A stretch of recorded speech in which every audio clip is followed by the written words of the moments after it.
Standing here on this famed podium, it's easy to comprehend the magnitude of the Royal Institution's indisputable mantra: science lives here. And my talk this evening pays tribute to this history, but from the perspective of science's natural associate, the art. Art and science seem today often two outwardly disconnected cultures. Opposites even in our schools, in our universities, in our public institutions, in our collective understanding. For many, subject specialization throughout schooling has reinforced the belief that science embodies the rational, analytical, and factual, while art inversely represents empathy, creative expression, and the visual power of imagination. But art and science, creativity's twin peaks, have a great intertwined history as combined fields of study, as strongly influential partners, and as interconnected drivers of curiosity, creativity, and discovery. So when I address the issue of what museums are for in the 21st century, and unsurprisingly from the clear viewpoint of the Victorian Albert Museum, I do so also from this historical perspective that so seamlessly intertwined these two cultures.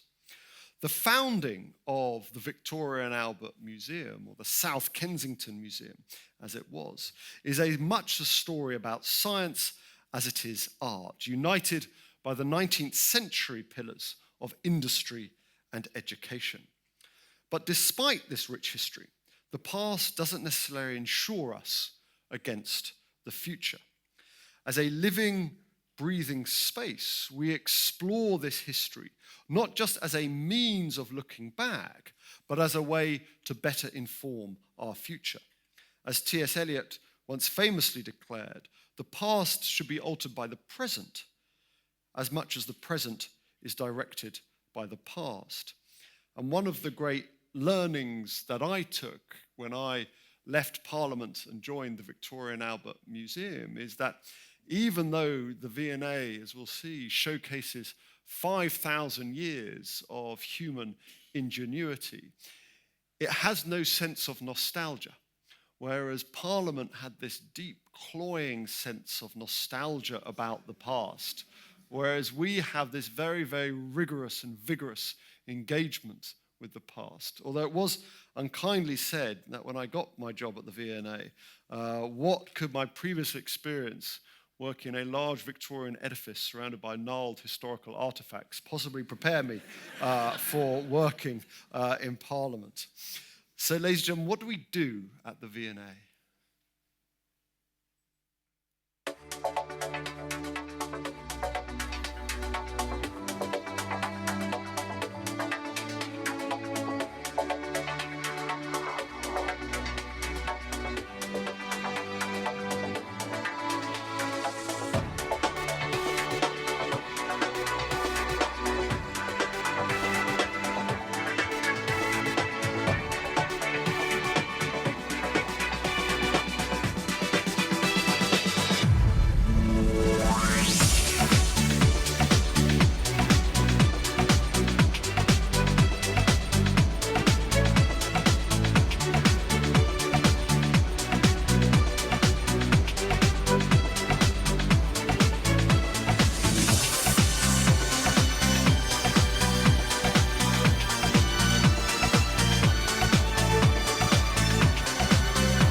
So the Victorian Albert Museum is the world's greatest museum of art, design, and performance. We hold 2.3 million objects telling the story of human ingenuity, stretching back 5,000 years. And if there are two words that sum up our vision, it's ingenuity and imagination, showcasing this ingenuity in order to spark the imagination of the next generation. And as I'll go on to explore, it is this engagement with contemporary world, the engagement with contemporary society, which marks us out, we think, from other similar institutions.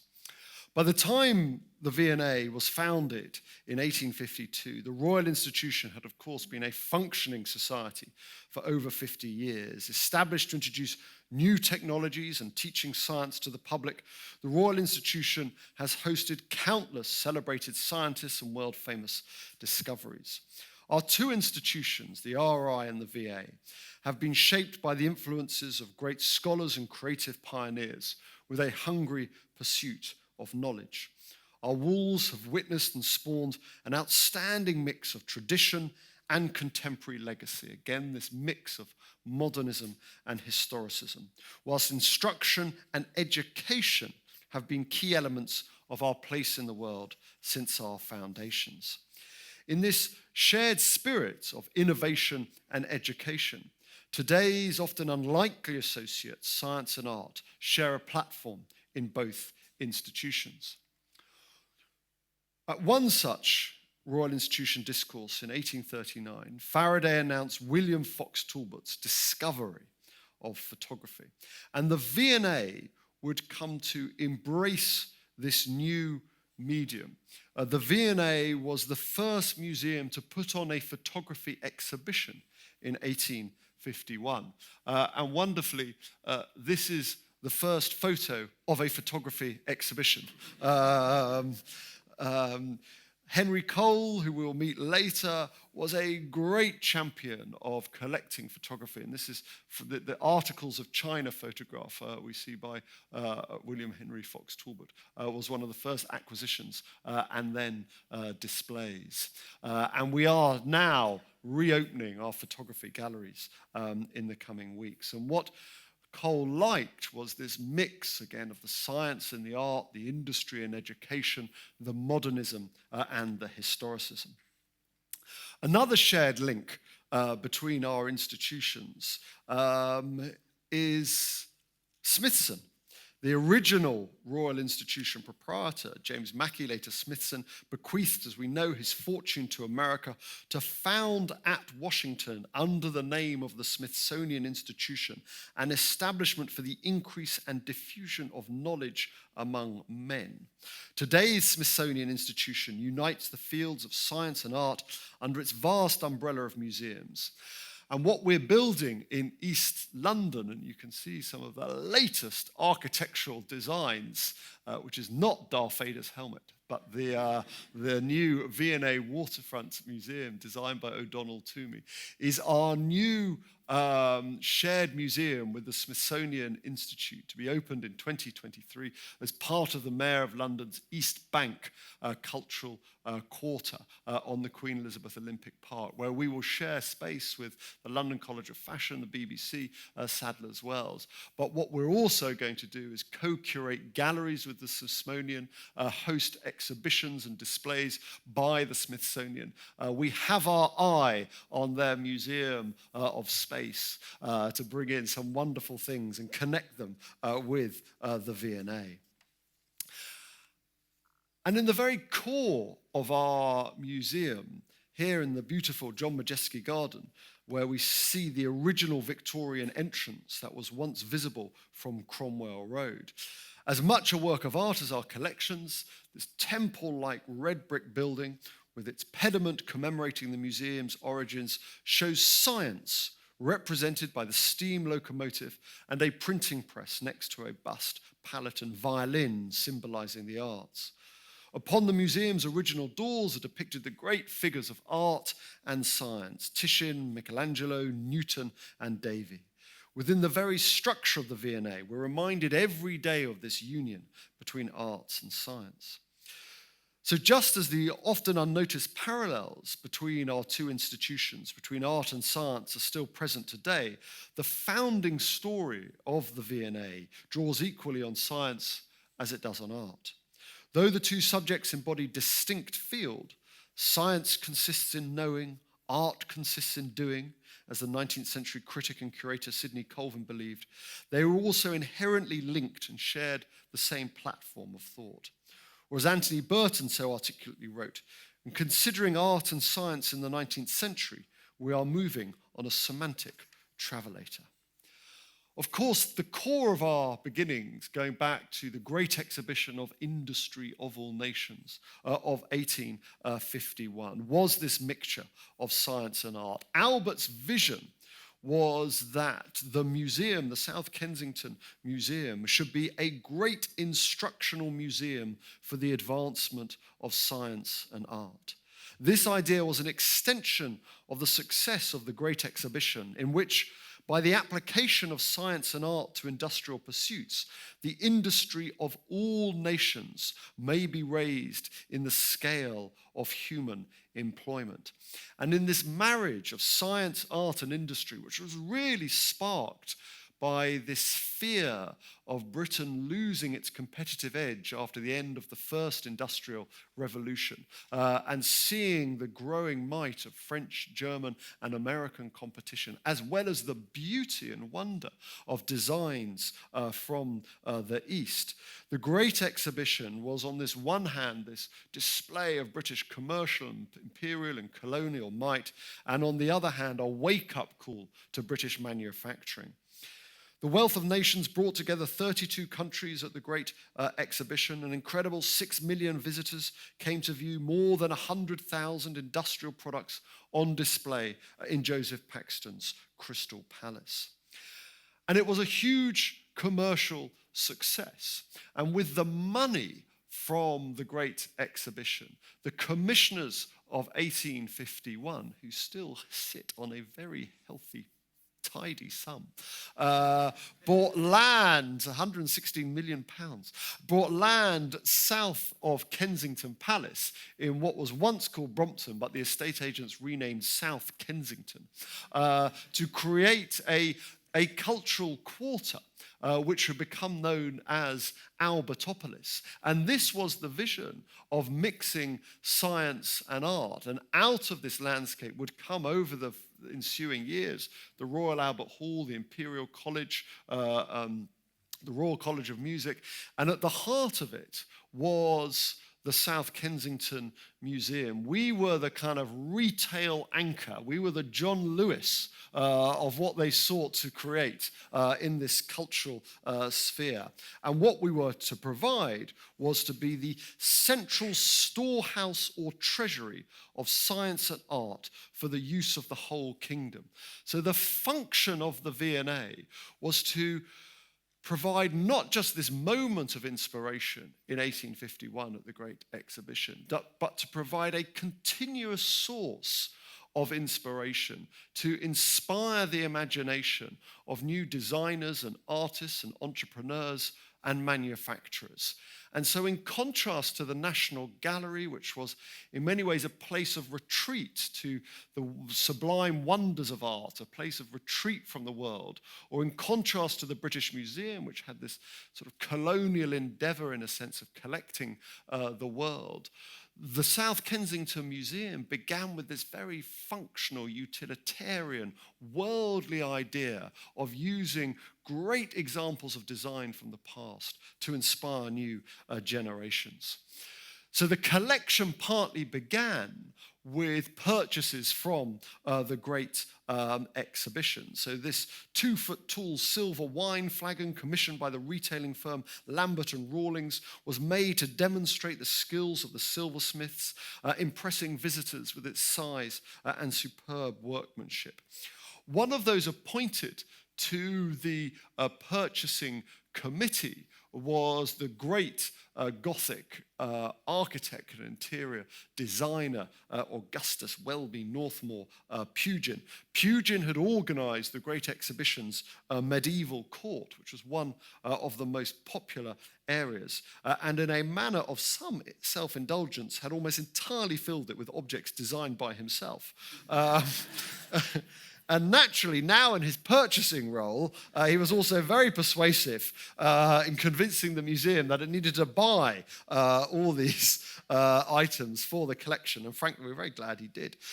So Pugin's carved oak cabinet, for example, was the first piece of British furniture chosen from the Great Exhibition for the South Kensington Museum. Described at the time as one of the most important pieces in the medieval court, this mammoth piece of furniture was praised both for its construction and carved detail. Now, if the Great Exhibition was one of the driving forces for the establishment of the South Kensington Museum, another force right from the beginning was education. The V&A rose out of the design school movement of the 1840s. And again, this emerged from a nervousness about Britain losing its competitive edge in the aftermath of the First Industrial Revolution. There was an 1836 Select Committee report on the need to teach design, a House of Lords debate which stated that unless our working people in this country are educated, we will not be in a position to maintain that supremacy in commerce and manufacture upon which all our other supremacy is based. And so government schools of design were established right around the country to teach the principles of good design. The first school appeared in 1837, which you can see in Somerset House, followed by a large number of regional branch schools in Manchester and Birmingham, the Burslem Institute in Stoke-on-Trent. With a didactic museum collection accumulated for the students' benefit, plaster casts, prints, drawings, architectural fragments, skeletons, taxidermy, the Somerset House collection grew out of its place and needed a new home. And the man who was going to bring together these themes of the Great Exhibition and then the schools of design was Prince Albert's sort of great factotum. He always said that if you need steam, get coal. And to my mind, this is what a director of the V&A should look like. Henry Cole, the young, the ambitious civil servant, the member of Albert's inner circle, had a really integral role to play. It was he who persuaded Prince Albert that an international exhibition in London would inspire British designers and manufacturers.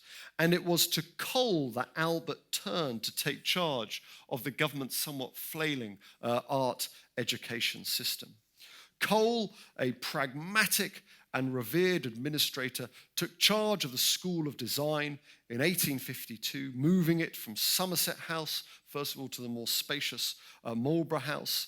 And it was here that the bedrock collection formed from the Great Exhibition and the Schools of Design became the first iteration of the V&A, which was known as the Museum of Manufactures, the Museum of Manufactures. And so this notion of a museum being this distant, sublime concept, actually it had this very close proximity to the world of commerce, trade, and manufacturing, which is why even today, when you come to the V&A and you go to our exhibitions, you walk both in and out of our shop. And you do that because we want you to walk in and out of our shop and stop, but also we are very proud of displaying and stocking and supporting designer makers and artists and entrepreneurs right at the heart of the museum. On relocation to Albertopolis, the landscape south of Kensington Palace, the museum's collection merged to become the flagship South Kensington Museum, with Henry Cole at its first director. The schools of design, still with an artistic remit, were expanded to foster Albert's passionate vision for scientific education here in Britain. And the responsible government department was renamed the new Department of Science and Art in 1853. Cole's initial sort of empire was also accountable for the more traditionally scientific Museum of Practical Geology, the Museum of Irish Industry with its School of Mines in Dublin, the Edinburgh Museum of Science and Art, today the National Museums of Scotland, and a museum still integral to the V&A's family of museums, which was the East London Museum of Art, later the Bethnal Green Museum, and today the Museum of Childhood, just next to Bethnal Green Tube Station. And the Museum of Childhood has the original Brompton boilers, has the original construction which came over from the Great Exhibition to house the South Kensington Museum initially. And Cole always said they were too cold in winter and too hot in summer, and they're still like that in Bethnal Green today. They went east in 1872, and now it's our superb Museum of Childhood, which we have lots of plans for. But it's just important to remember, I think, that yes, the V&A is a kind of creature of South Kensington, but right from its early years, it also had this strong connection with East London. The theory of science and the practice of art were now formally combined at the South Kensington Museum under the unifying theme of education, where, in the words of Prince Albert, science and art may find a space for development. This was to be the storehouse. This was to be the treasury, the seed bank, the knowledge base for artists and scientists. The schools and the collections existed side by side in this new Albertopolis location, and you can see some of the early displays. This collection contained all manner of adjoining displays: machinery, patented inventions, manufactures, construction, building material, animal products, food, geology, mineralogy, meteorology, astronomy, chemistry, and some art in its many facets. Many were complementary of this abundance and range. At South Kensington, you can go in at 8 o'clock in the morning and not come out again until 10 o'clock at night, so said one 19th century commentator. That's when we could keep the museum open till 10 at night. However, this arrangement was not without its opponents. John Ruskin, who had a complicated relationship with the V&A, described going to South Kensington. "I lost myself in a Cretan labyrinth of military ironmongery," he complained.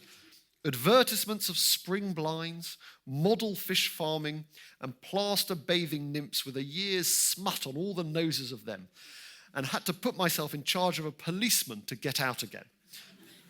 I mean, we do still have challenges with what we now call wayfinding across the museum. In the face of this opposition, by 1860, the museum had regrouped its collections into a separate art division and science division. And by 1870, the South Kensington Museum was attracting 1.2 million visitors a year. As the home of the educational schools, this comprehensive accessibility went hand in hand with its pedagogic mission. The Art Journal reported in 1865 that unlike other national museums, South Kensington is accessible every day and open till 10 at night. So right from the start of the museum, there was this different ethos. We were one of the first to have a cafe designed by Philip Webb and William Morris, so that people could have an enjoyable time at the museum.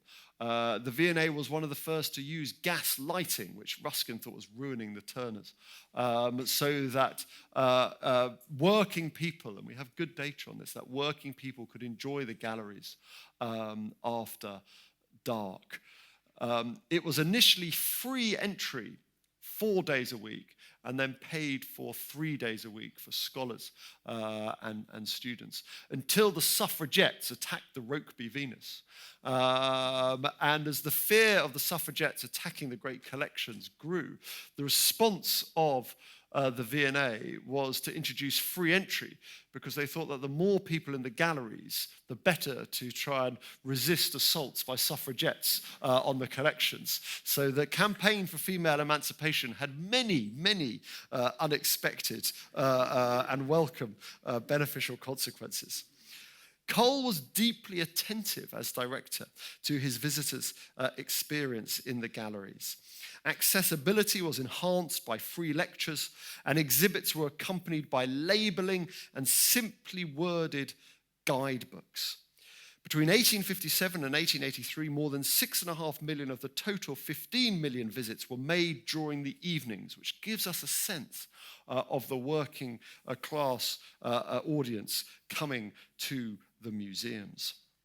In fact, as was argued by the late Giles Waterfield in his brilliant book, The People's Galleries, a bridge between pleasing the public and offering instruction emerged at the South Kensington Museum, and by extension, in the regional museums. And Waterfield's argument, as we think about the future of the museum, was that the museums created in that mid-Victorian moment had this great mix of sort of showmanship and populism with great care of the collections and a very strong democratic and civic ethos. And actually, it was during the mid-20th century and the latter half of the 20th century that museums became much more introverted, much more run by a priesthood, much more scholarly in terms of how they were showcasing the exhibits and the items. And in recent years, actually, we've returned, I will argue, to that founding mission, that democratic civic mission of the museum. One of my great predecessors famously said how he and the curators all, quote, breathed a huge sigh of relief once the public finally left, and they could have the collection back to themselves for the day. Flowing from South Kensington, because of its national administration of the schools of design and science, were a series of regional museums intimately supported from the beginning by the South Kensington Museum. Nottingham's Castle Museum and Art Gallery, Britain's first municipal regional art gallery, was an important example, supported by loans from South Kensington. Loans there were tailored to the city's new but thriving lace economy, intended to demonstrate the application of design to the lace trade as the great staple of Nottingham. The South Kensington Museum was, again from the beginning, not just for London, not just for South Kensington, but this national repository. And it fulfilled that obligation by lending and loaning as many artifacts as possible. And you look at the history of the Birmingham Museum and Art Gallery, you look at the history of the Potteries Museum and Art Gallery in Stoke-on-Trent, all from the beginning closely connected to the South Kensington Museum. The museum should be a schoolroom for everyone, declared Henry Cole. And the museum's reputation achieved success abroad as well as at home. Industrial art museums based on the South Kensington model emerged right across Europe and America. The reproach that England was far behind other nations in the attention bestowed on art and design has long been wiped out now that the Museum of Science and Art is regarded more or less as a model by all, wrote the Times on Henry Cole's death in 1882. And if you look at the museums in Berlin or Vienna or the east coast of America, all of them consciously following the V&A's early pioneering steps. Now, the term science museum first appeared within the South Kensington's literature in 1887. This distinction remained a ruling principle of the department's museum administration. And in the decade between 1899 and 1909, there even existed a Victorian Albert Museum, open brackets, art, and a Victorian Albert Museum, open brackets, science. The Department of Science and Art was subsumed into the Board of Education in 1901. The government finally decided that the Science Museum should become an institution in its own right, physically and administratively independent from the V&A. And in 1909, the Science Museum took permanent residence to the west of Exhibition Road, where it remains today. They left us, we didn't leave them. The V&A's science collections, by now mainly dispatched to the Bethnal Green Branch Museum, were eventually dispersed, many going to the Science Museum in the 1920s. The V&A's first curator, J.C. Robinson, would have been delighted. Soon, he wrote in 1897, the legitimate art gatherings of the museum, directly under the writer's care and purveyance, took the lead and visibly emerged from the motley medley chaos. So there we had, right at the start of the 20th century, the world of C.P. Snow's two-culture schism between science and art, separated now by Exhibition Road. I felt I was moving among two groups, C.P. Snow declared in his 59 lecture, who had almost ceased to communicate at all, who in intellectual, moral, and psychological climate had so little in common that instead of going from Burlington House or South Kensington to Chelsea, one might have crossed an ocean, and perhaps South Kensington was in his mind.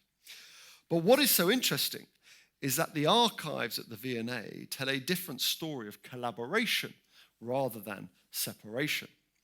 In 1946, Dr. Helen McGaw suggested that patterns made by X-ray crystallography could be used as a fresh source of inspiration for designers.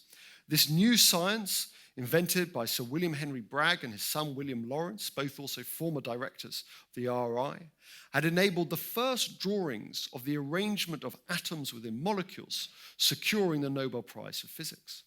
The patterns, with their symmetry and beauty, were considered a perfect match for textile design. And the Festival Pattern Group was set up to draw on these sources, providing original designs for fabrics, wallpapers, and ceramics for exhibition at the 1951 Festival of Britain on London's South Bank. The idea of design inspired by science was a perfect theme for the festival of 1951, planned as a combined exhibition of science, technology, and industrial design in a conscious echo of 1851. The V&A now holds these early sketches of crystallographic structural patterns from insulin and nylon to myoglobin and hemoglobin, a significant example of science and art's valuable partnership. More recent exhibitions continue this interdisciplinary theme. For our exhibition, which is on at the moment, The Future Starts Here, our curators selected emerging technologies and live experiments from research labs, universities, designers, and engineers' studios worldwide. We have in our great Sainsbury gallery the Aquila, Facebook's 40-meter wide solar-powered drone to bring the internet right around the world, even if you don't want it. We have Jibo, the social robot for the home, which takes your photo and talks to you. We have a cryopreservation coffin-like pod that stores the recently deceased in liquid nitrogen and better comprehend the workings of the human body, mixing science and design in a very provocative collection. More surprisingly, perhaps, we had this beautiful exhibition on recently on Balenciaga. And one of the wonders of Balenciaga is the form and structure of his designs. And we thought it'd be interesting to X-ray the Balenciaga gowns. And so we brought in an X-ray van to the V&A and started X-raying the items in the fashion collection, looking at the boning, the hoops and dress weight, which all determine the exact fall of the fabric. Two X-rays also revealed dress pins accidentally left in their original markers. At the moment, we've also got on display an exhibition called Video Games, Design, Play, Disrupt, our latest exhibition to open at South Kensington. Our argument is video games with this incredible fusion of art, design, technology, are long overdue recognition at a museum of art and design. And so, as with so much of today's digital environment, this medium throws away any two cultures divide of art and science. Among the coders and creators, there is today a natural mix of humanities and technology, high art and messy IT. So today's Albertopolis Quarter in South Kensington retains the 19th century legacies of science and art's former union. The V&As stand side by side with with the Science Museum, the Royal College of Art with Imperial College, and elsewhere in London, art and science are colliding at the Science Gallery, which opened its doors last week. In the face of the digital revolution, it seems to me we're going back to that mid-Victorian mix of science and art, which seems so natural. But this isn't a request to take over the Science Museum. Another area where we see that is in the V&A's conservation department, where our application of technology is unearthing incredible new understandings of art and design.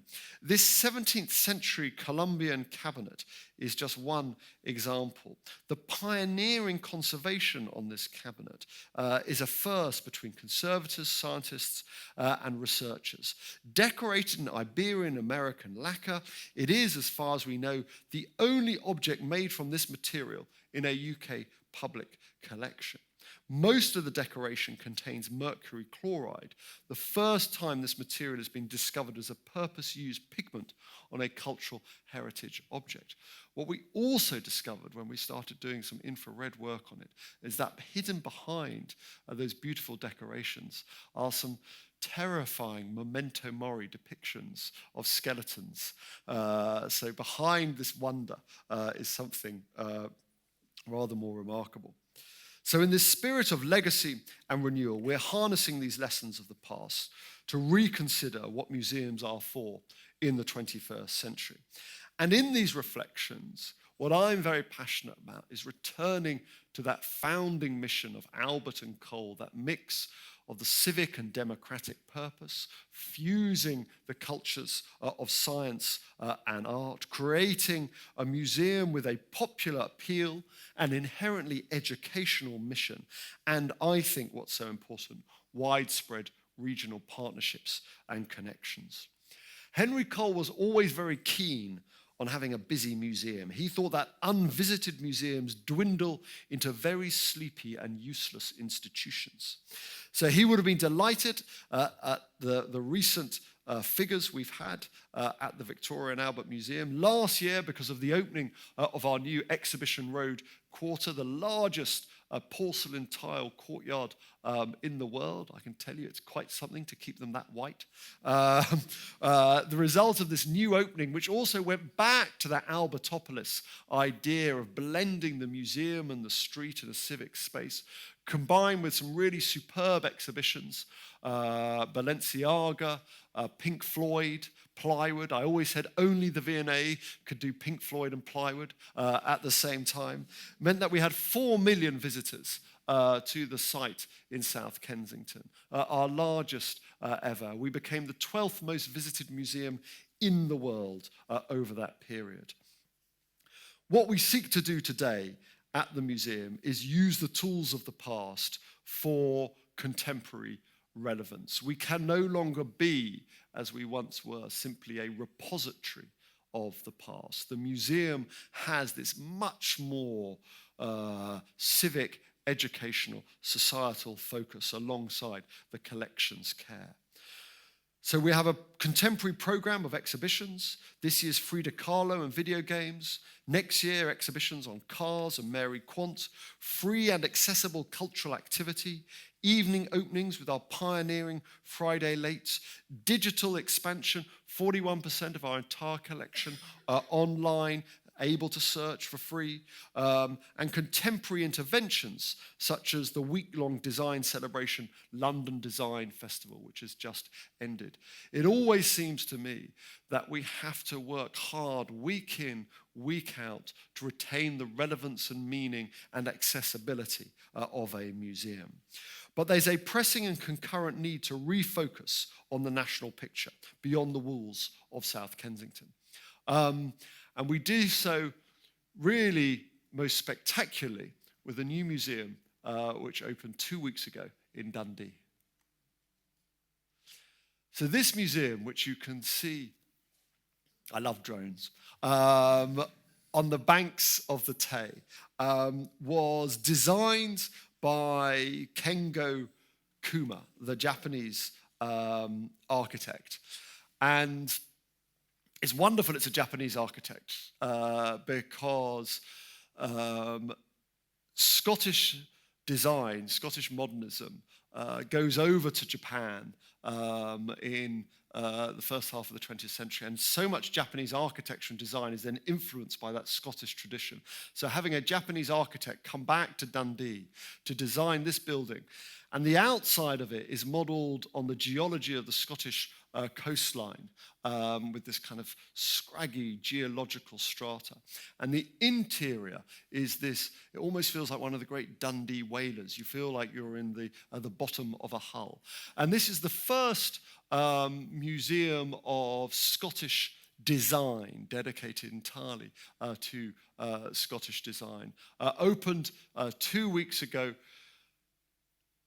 to bring design to Dundee and the importance of design to Scotland, to reconnect the city of Dundee with the waterfront, and also, as the leader of Dundee City Council put it so brilliantly, put fire in the belly of the city, and that sort of classic function which goes back to the Guggenheim at Bilbao, of the ability of cultural institutions to help shake up and reimagine a city.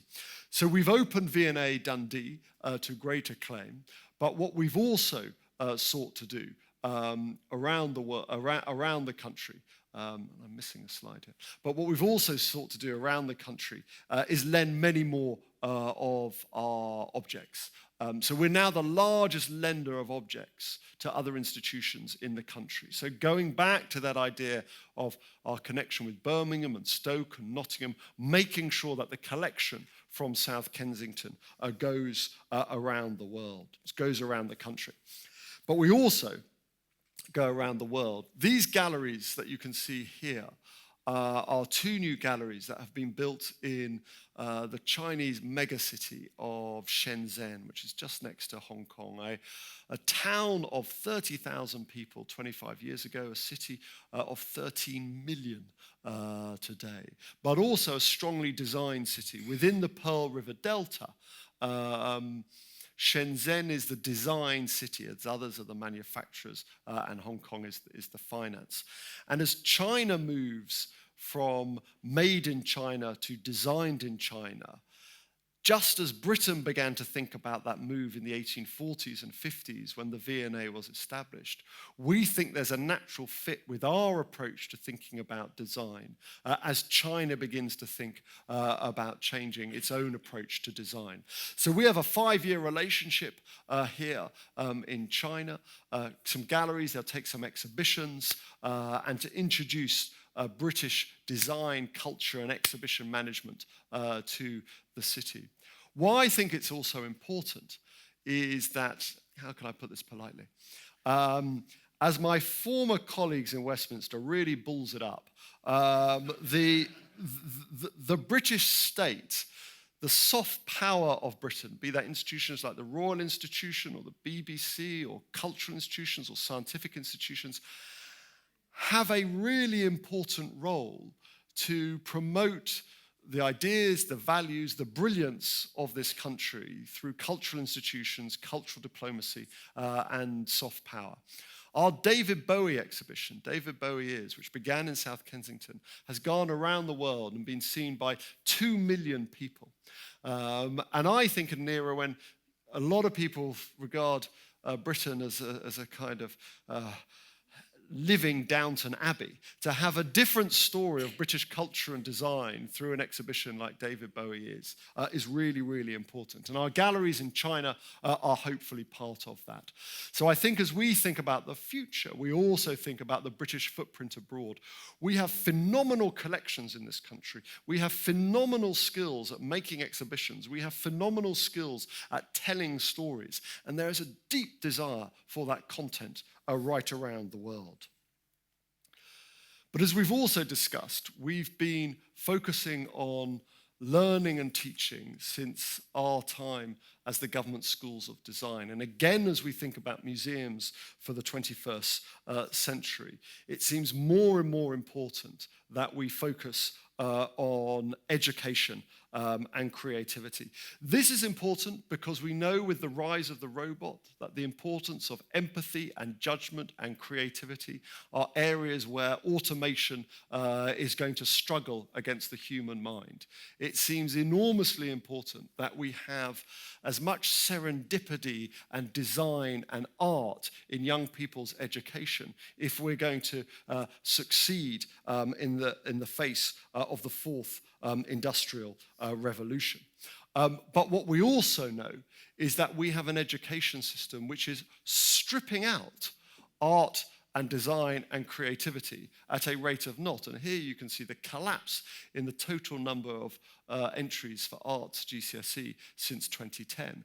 The combination of the new EBAC accountability measures combined with budget cuts, combined with parental pressures actually about what is a good or what is a useful or useless subject to study, means that just at the moment we should be supporting design and innovation and creativity in the education system. We are working hell for leather to strip it out.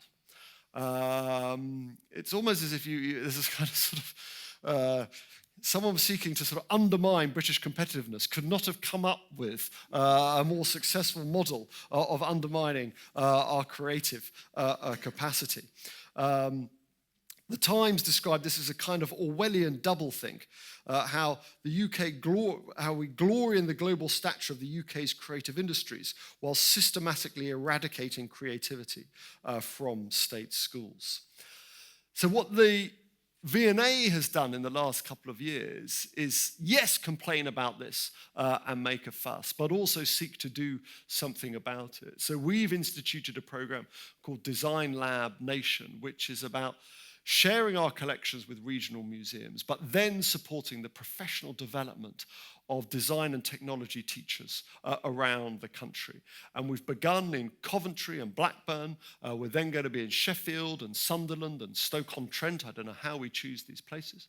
But what we're doing is partnering with regional museums, with schools, and with local businesses to teach the new design and technology GCSE, which is not a bad GCSE at all, but it needs support. And we have the capacity and the reach and, frankly, the brand strength to assist with that. So again, going back to this founding idea, the focus on education, the focus on a civic mission, and the focus on regional connections and partnerships. As I said, we also have, though, this great gift in East London, which is the Museum of Childhood, which was once the Museum of Bethnal Green. And one of our plans for the coming years is to transform this wonderful, much trusted, beautiful space from a museum which focuses in many ways on the sociology of childhood, on the nature of childhood, to a museum which helps to teach design and creativity for young people.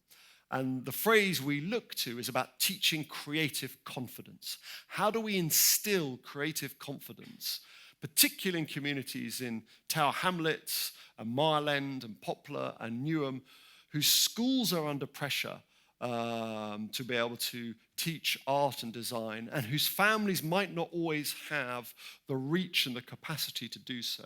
An institution like the V&A, a trusted institution like the V&A, has the capacity to make a difference. And at the heart of what we seek to do there is to champion the power of play. The more we discover about the neurological development of young minds, the more we know that play in a trusted environment, imagination, creativity is profoundly important for their life chances. And if we were thinking about redoing the Museum of Childhood 10 years ago, this would be a kind of welter of digital technology and screens. But actually, what parents want now are places of imagination and creativity which are not dependent upon the screen. And so our challenge now is, yes, to make it exciting for young people, yes, to make it interesting, but not to fall back on digital technology to do so. And we'll be saying more about that in the coming weeks. We also have to raise an awful lot of money, so if anyone's feeling generous on that front, we'll be grateful. Stephen Greenblatt author, philosopher, historian, once spoke of the power of the displayed object to reach out beyond its formal boundaries to a larger world, to evoke in the viewer the complex, dynamic, cultural forces from which it has emerged and for which it may be taken by our viewer to stand. So amidst all of these priorities, education, international, regional, we should never lose sight of the power and wonder of the object. And we should never lose sight of the responsibility we have as a museum to care for, display, and interpret these incredible examples of human ingenuity. And whether it's the Raphael cartoons, which were the high point of the high Renaissance, the cartoons drawn by Raphael for the tapestries at Bruges to make the great tapestries which hang in the Vatican, and really transformed the entire art of tapestry. And became for a while the most important, before the kind of Elgin marbles, the Raphael cartoons were really the heart of the British collections of art. Whether these things, I love the tulip holders. I mean, here if you wanted a story of global exchange, the kind of blue and white ware, which flows from the cobalt from Persia to China, then the recreation of that in a pagoda in Holland to display tulips which come from Iran in one symbol. And then the Cellini Madonna, the beautiful work by Donatello made for his doctor, as a way of thanking his doctor, discovered wonderfully as an ashtray. And saved by Pope Hennessy for the country. And we care for these objects, and these objects are free and open to see every day. Unlike our fellow museums on the continent, the objects do not need to rest on a Monday and a Tuesday. They are there to be seen, and they're okay to be so.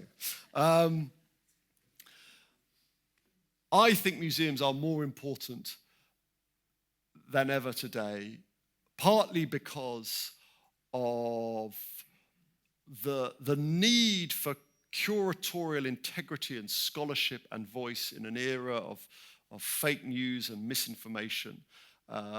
Museums are trusted civic spaces to be able to interpret and negotiate and navigate complex issues. But they're also important for places of cosmopolitan exchange and interaction. In an era when we see rising nationalism, rising populism, a determination to turn in on ourselves, museums are conscious displays of exchange and interaction. And I said all this in front of the leader of the Scottish National Party as we opened V&A Dundee, because I think museums do have this important role, which is more valuable than ever. And for me, what it means is going back to those founding ideals of the 1840s and 50s, and that mission of science and art, of civic education, regional, that storehouse of ingenuity to spark the imagination of the next generation, but using the most up-to-date ways of bringing in as wide an audience as possible to discover the wonders that we are so privileged to show. So I look forward to welcoming you in Dundee, in Bethnal Green, and in South Kensington in the years to come. Thank you.